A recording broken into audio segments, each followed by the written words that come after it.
नमस्कार साथियों, मैं प्रोफेसर रिवॉल्ट हूं।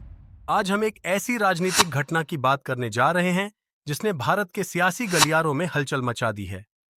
हम बात कर रहे हैं भारत के उपराष्ट्रपति और राज्यसभा सभापति जगदीप धनखड़ के अचानक इस्तीफे की। 21 जुलाई 2025 को संसद के मानसून सत्र के पहले ही दिन धनखड़ ने स्वास्थ्य कारणों का हवाला देते हुए अपने पद से इस्तीफा दे दिया। लेकिन क्या यह इस्तीफा केवल स्वास्थ्य कारणों से था या इसके पीछे कुछ और गहरे कारण थे? आइए इस पूरे घटनाक्रम की जड़ तक जाते हैं। जगदीप धनखड़ के इस्तीफे की असली वजह को समझने के लिए हमें कुछ महीनों पीछे जाना होगा। धनखड़ अपने बयानों और फैसलों के कारण कई बार सत्तारूढ़ बीजेपी और केंद्र सरकार के रुख से अलग नजर आए। खास तौर पर उनकी न्यायपालिका और संवैधानिक संस्थानों पर टिप्पणियां सरकार के लिए असहज करने वाली थीं। लेकिन सबसे बड़ा विवाद तब शुरू हुआ जब इलाहाबाद हाई कोर्ट के जस्टिस यशवंत वर्मा के खिलाफ महाभियोग प्रस्ताव की बात सामने आई। जस्टिस वर्मा पर भ्रष्टाचार के आरोप लगे थे और विपक्ष ने उनके खिलाफ महाभियोग प्रस्ताव लाने की तैयारी की।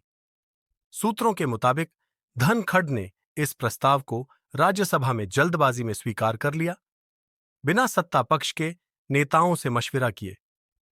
यह प्रस्ताव 21 जुलाई को मानसून सत्र के पहले दिन चर्चा में आया, जब विपक्ष के 33 सांसदों ने नोटिस दिया। लेकिन इस नोटिस में सत्ता पक्ष के एक भी सांसद का हस्ताक्षर नहीं था, जो सरकार के लिए अप्रत्याशित और असहज स्थिति थी। सूत्रों के मुताबिक केंद्र सरकार के एक वरिष्ठ नेता ने धनखड़ से फोन पर बात की। इस बातचीत में जस्टिस वर्मा के महाभियोग प्रस्ताव को लेकर तीखी बहस हुई। कहा जाता है कि सरकार ने धनखड़ से इस मुद्दे पर जल्दबाजी न करने को कहा था, लेकिन धनखड़ ने अपनी बात रखी। इस कॉल के बाद धनखड़ के खिलाफ अविश्वास प्रस्ताव की चर्चा शुरू हो गई। जगदीप धनखड़ का इस्तीफा एक सियासी भूचाल है, जिसकी जड़ में सरकार और उनके बीच बढ़ते मतभेद, खासकर जस्टिस वर्मा के महाभियोग प्रस्ताव को लेकर उनकी जल्दबाजी थी।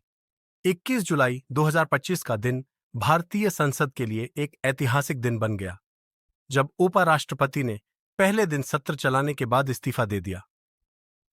यह इस्तीफा न केवल धनखड़ के सियासी करियर का एक महत्वपूर्ण मोड़ है, बल्कि यह भारत की राजनीति में नई बहस और समीकरणों को जन्म दे सकता है। आगे क्या होगा? क्या विपक्ष इस मौके को भुनाएगा या बीजेपी अपने दबदबे को कायम रखेगी? इन सवालों के जवाब आने वाले दिनों में मिलेंगे।